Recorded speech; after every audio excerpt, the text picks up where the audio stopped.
Movie के start में हम एक लेडी को देखते हैं जिसने अपने बेटे को गले लगाया हुआ था और वो अपने बेटे से कह रही थी कि बेटा ये सिर्फ तुम्हारा एक बुरा ड्रीम है। इस लेडी का नाम जेस होता है। वो अपने बेटे से कहती है फिक्र मत करो, मैं तुम्हारे साथ हूँ। नेक्स्ट डे जेस कहीं पर जाने की तैयारी कर रही थी। अब जब वो अपने घर से बाहर जाती है गार्डन में कपड़े लेने के लिए, तो वहाँ पर उसको अपने बेटे का एक टूटा हुआ टॉय मिलता है। घर के अंदर उसका बेटा बैठा ड्राइंग कर रहा था, तभी उसके कलर्स फ्लोर पर गिर जाते हैं। तो जेस जब उन्हें साफ कर रही थी तो उसकी कोई बेल बजाता है। जब ये बाहर चेक करने के लिए जाती है तो बाहर तो कोई भी नहीं था। अब जेस वापस आती है। वापस आकर वो अपना सामान पैक करती है और अपने बेटे को भी साथ जाने का कहती है, मगर उसका बेटा उसकी कोई भी बात नहीं मान रहा था। वो अपनी मदर के साथ नहीं जाना चाहता था।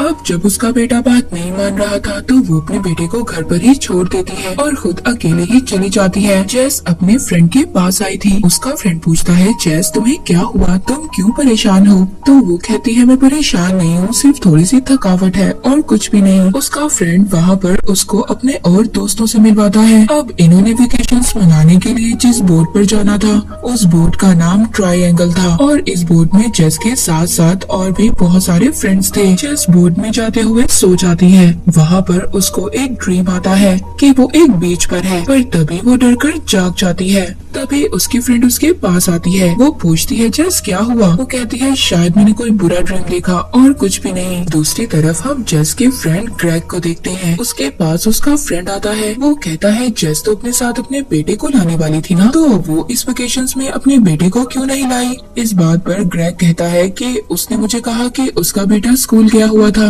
आज तो संडे था तो वो स्कूल कैसे जाता? ग्रेग अपने फ्रेंड से कहता है कि तुम्हें क्या लेना देना, तुम अपने काम से काम रखो। थोड़ी ही देर बाद उनके शिप की तरफ बहुत बड़ा तूफान आने वाला था। ग्रेग वहाँ पर दूसरे शिप से कांटेक्ट कर रहा था ताकि कोई मदद मिल सके। तभी उसको उस रेडियो पर किसी लड़की की आवाज आती है जो ये कह रही थी कि वो हमें मार देगा, हमें बचा लो। और इसके बाद उसका कांटेक्ट टूट जाता है। अब वहाँ पर बहुत बड़ा तूफान आ गया था। वो अपने शिप को बचाने की कोशिश करते हैं मगर उनका शिप उस तूफान में डूब गया था। पर उन सब ने लाइफ जैकेट पहनी हुई थी जिसकी वजह से वो बच जाते हैं और अब वो सभी लोग अपनी डूबी हुई शिप के ऊपर चढ़ गए थे। पर इनमें से एक फ्रेंड गायब थी, वो किसी को भी नहीं मिल रही थी। तभी ये लोग देखते हैं दूर से एक बहुत बड़ा शिप आ रहा था। ये उसको हेल्प के लिए हाथ हिलाते हैं, पर ये सब लोग चुपके से उस शिप पर चढ़ जाते हैं। जब वो शिप इनके पास से गुजर रहा था, ये लोग अब शिप के अंदर तो आ गए थे मगर इन्हें शिप के अंदर कोई भी नहीं मिलता।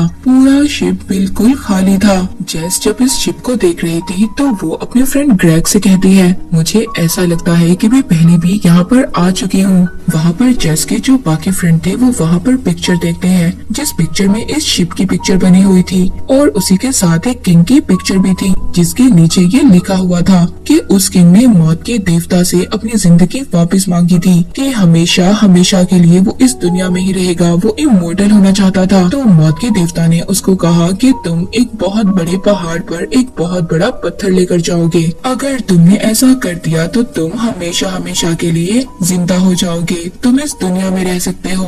अब जब वो किंग वो पत्थर उस माउंटेन के ऊपर ले गया था, बार बार वो पत्थर नीचे गिर जाता है और ये तब तक होता रहेगा जब तक उस किंग को अपनी गलती का एहसास ना हो जाए। अब जब ये सब मिलकर हिस्ट्री पढ़ ही रहे थे तो तभी यहाँ पर इनको कुछ गिरने की आवाज आती है और जब जेस का फ्रेंड वहाँ जाकर चेक करता है तो उसको जेस की कुछ कीज मिलती हैं। अब जेस तो इनके साथ थी, तो ऐसा कैसे हो सकता है कि जेस की कीज वहाँ पर हो? ये सब लोग हैरान थे। तो तभी यहाँ पर एक फ्रेंड कहती है शायद वो हैदर हो। ये उस लड़की के बारे में बात कर रही थी जो शिप के डूबने से गायब हो गई थी और अभी ने ऐसा लग रहा था शायद वो ही लड़की हो। तो अब ये सब लोग उसको चेक करने के लिए एक रूम में जाते हैं।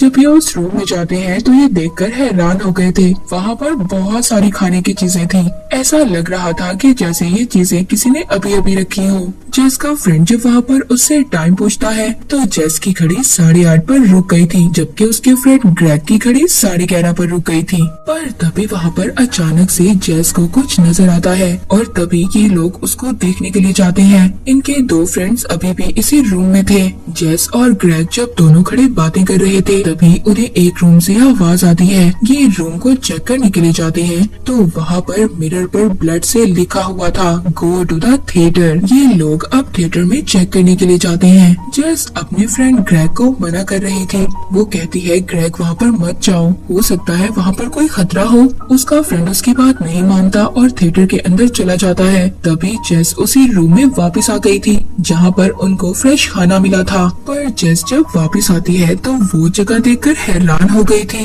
क्योंकि वहाँ पर जो फ्रेश खाना था वो सारा खराब हो चुका था और उसके जो दो फ्रेंड्स इस रूम में रुके थे वो भी यहाँ पर नहीं थे। वो ये समझती है कि शायद वो बाहर चले गए हों। पर तभी वहाँ पर जेस का एक फ्रेंड आता है। उसकी पूरी बॉडी पर ब्लड लगा हुआ था। वो आते ही सार जेस पर अटैक कर देता है। जेस भी अपने आप को बचाने के लिए उस पर जब अटैक करती है तो उसका फ्रेंड मर चुका था। अब जेस को एक बुलेट चलने की आवाज आई थी।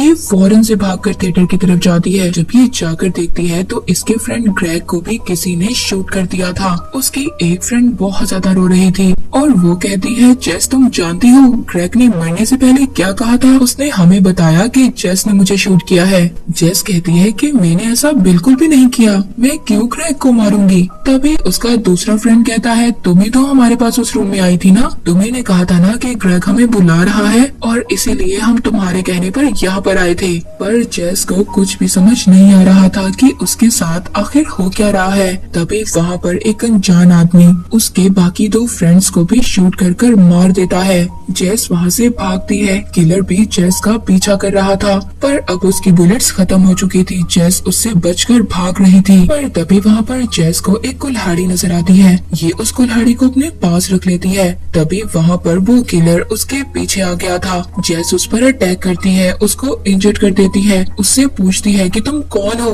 क्या चाहते हो? तभी उसको आवाज आती है कि वो किलर कह रहा था कि सबको मार दो और यही एक रास्ता है घर जाने का। इसके बाद वो किलर खुद पानी में डूब जाता है। अब जेस बिल्कुल अकेली थी। तभी वहाँ पर उसको कुछ आवाजें आती हैं। जब वो चेक करती है तो वो देखती है वही शिप जो उनका डूब चुका था। उसके ऊपर सभी फ्रेंड्स खड़े थे और जेस भी थी जो अभी तक मदद के लिए पुकार रहे थे। जेस जब ये देखती है तो वो शॉक्ड हो गई थी। जेस वहाँ से चली जाती है। यहाँ पर ये बात समझ आती है कि जेस शायद किसी टाइम लूप में फंस चुकी थी।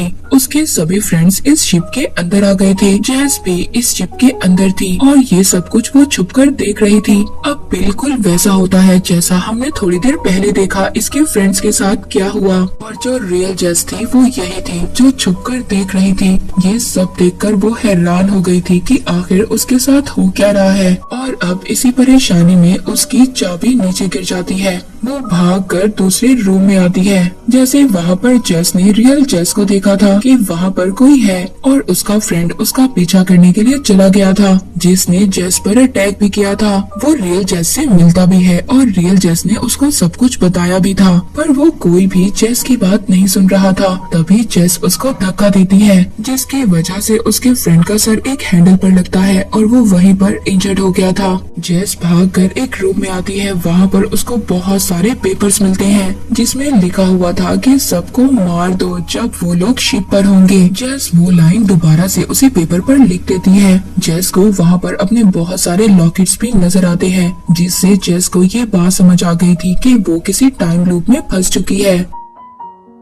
अब ये जो रियल जेस थी ये डिसाइड करती है कि ये किसी न किसी तरह इस टाइम लूप से बाहर आएगी ताकि ये अपने बेटे से मिल सके। जेस अब एक गन लेती है और सबको मारने के लिए चली जाती है। तभी उसका फ्रेंड उसके सामने आ जाता है जो इंजर्ड हो गया था मगर जेस उस पर बुलेट नहीं चला पाती। वो तभी अपनी कॉपी जेस को देखती है जो अपने फ्रेंड्स के साथ थी तो वो फौरन से छुप जाती है और उस जेस को मारने की कोशिश करती है और इसी वजह से उसका फ्रेंड वहाँ पर मर गया था। तभी हम देखते हैं ग्रेग को जिसने मारा था। जो ओरिजिनल जेस थी वो इस जेस से पहले आई थी यानी कि वो जेस ही थी जिसने उसके फ्रेंड ग्रेग को मारा था। जेस के दो फ्रेंड्स जो ग्रेग के पास थे तो उनके पास ओल्ड जेस आती है। पुरानी जेस उसके दोनों फ्रेंड्स को अपने साथ ले गई थी। जब रियल जेस उनको आवाज देती है तो पुरानी जेस उनसे कहती है कि इग्नोर करो। वो दोनों को एक रूम के अंदर ले आती है और वो उस रूम में लाकर दोनों को नाइफ से स्टैब कर देती है जिसमें जेस जेस का मेल फ्रेंड मारा जाता है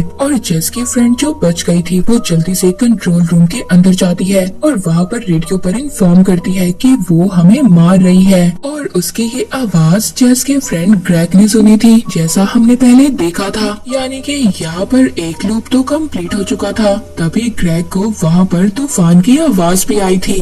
जिस लड़की ने कंट्रोल रूम में जाकर कहा था कि वो हमें मार रही है, अब उसके पास रियल जेस आ गई थी, मगर वो ये समझ रही थी कि इसे जेस ने सबको मारा है। रियल जेस अपनी फ्रेंड का पीछा करते हुए जब उस शिप के ऊपर आती है तो वो आकर हैरान हो जाती है। वहाँ पर तो उसकी फ्रेंड सिली की बहुत सारी डेड बॉडीज थी। वो ये देखकर हैरान हो गई थी कि ये क्या हो रहा है। ये सब इसलिए हो रहा था क्योंकि उसने इस लूप के पैटर्न को तोड़ने की कोशिश की थी और इससे पहले उस पुरानी जेस ने भी इसी पैटर्न को तोड़ने की कोशिश की थी। रियल जेस अपनी फ्रेंड सिली को समझाने की कोशिश करती है, तभी वहाँ पर न्यू जेस आकर पुरानी जेस को पानी में गिरा देती है। तभी सेली भी मर जाती है। जेस दोबारा से देखती है जो डूबी हुई शिप थी उस पर उसका पूरा ग्रुप खड़ा था और अपने लिए मदद मांग रहा था। इस बात से अब रियल जेस ये समझ गई थी कि जब सब लोग मर जाते हैं तो दोबारा से न्यू लूप स्टार्ट हो जाता है और अब थर्ड बार वो ग्रुप शिप पर चढ़ चुका था। अब इस रियल जेस को दोबारा से इस ग्रुप को मारना था। ये थिएटर में जाती है, वहाँ पर मिरर पर लिखती है go to the theatre, theatre में जाओ। और वहाँ पर आकर वो अपने दोनों फ्रेंड से भी कहती है जो उस रूम में थे जहाँ पर फ्रेश खाना था कि तुम्हें ग्रेग ने बुलाया है, जैसा कि हमने पहले देखा।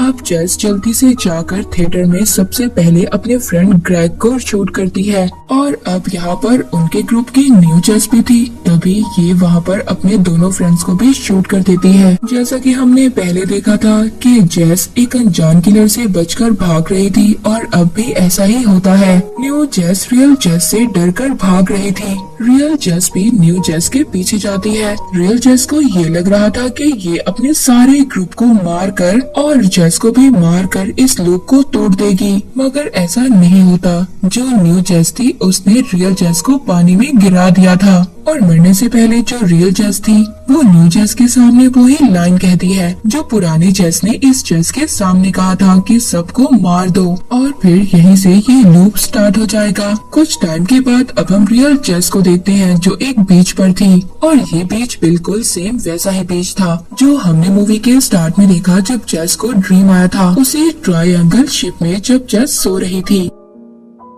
अब जो जेस जो बीच पर थी वो अपने घर आती है। घर आकर वो देखती है कि वहाँ पर तो एक और जेस थी जो अपने बेटे को डांट रही थी कि तुमने अपना टॉय गार्डन में क्यों छोड़ा। और जब ये अपने घर में देख रही थी तो इसके बेटे ने इसको देख लिया था, जिसकी वजह से उसका पेंट फ्लोर पर गिर गया था। इस बात पर जो घर में जेस थी वो उसके बेटे को बहुत ज्यादा मारती है। तभी जब ये देखती है तो ये घर की बेल बजाती है। जब वो जेस देखने के लिए बाहर आती है तो ये खुद अंदर चली गई थी। रियल जेस अंदर आकर उस पुरानी जेस को मार देती है। ये सब उसके बेटे ने देख लिया था। जो हमने मूवी के स्टार्ट में देखा वो अपने बेटे को हक करती है और कहती है कि बेटा ये तुम्हारा सिर्फ बुरा ड्रीम था। रियल वाली जेस पुरानी जेस की डेड बॉडी बैग में डालकर अपनी कार में रख लेती है। अब जब वो अपने बेटे के साथ गाड़ी में जा रही थी तभी एक गर्ल आकर उसकी फ्रंट स्क्रीन से टकरा जाता है और वो मर गया था। जब ये उसको दफनाने के लिए जाती है तो वहाँ पर तो बहुत सारी गर्ल्स थी।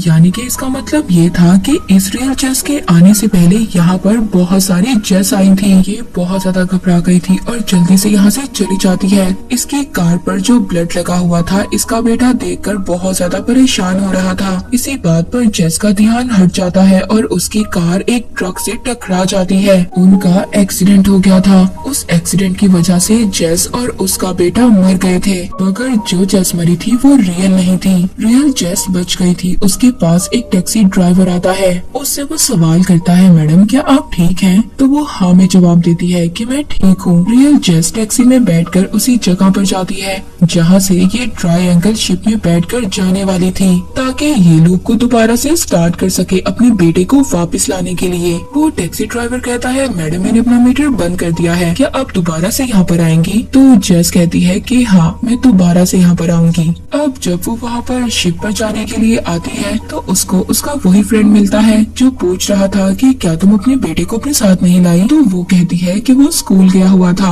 अब वहाँ पर ग्रेग भी आ जाता है, यानी कि ये वही सीन था जो हमने मूवी के स्टार्ट में देखा। और जेस इस टाइम पीरियड को दोबारा से स्टार्ट कर रही थी, यानी कि टाइम लूप को दोबारा से स्टार्ट कर रही थी अपने बेटे को वापस लाने के लिए। जेस उसी शिप पर चढ़ जाती है जिस पर उसका सारा ग्रुप था और शायद इसी तरह जेस का ये टाइम लूप चलता रहे। वो इस ट्रायंगल से कब निकलेगी कोई भी नहीं जानता था। यहाँ पर रियल स्टोरी ये थी कि जेस अपने बेटे के साथ अच्छा सलूक नहीं करती थी, तभी उसको मौत के देवता ने सबक सिखाने के लिए टाइम लूप में फंसा दिया। जैसे कि उन्होंने शिप में पढ़ा था मौत के देवता के बारे में, और इस टाइम लूप से निकलना तभी मुमकिन था जब उसको अपनी गलती का एहसास हो जाए। और फिर यही रियल जेस अपनी गलती को छुपाने के लिए बाकी जेस को मारती रही और अपने बेटे के साथ भागने की कोशिश भी की, मगर जेस को कभी भी अपनी गलती का एहसास नहीं हुआ। इस वजह से उसके साथ ही सब कुछ हो रहा था जो हमने देखा कि बार बार वो टाइम लूप में फंस जाती है। और वो ड्राइवर ही था जो दरअसल मौत का देवता था,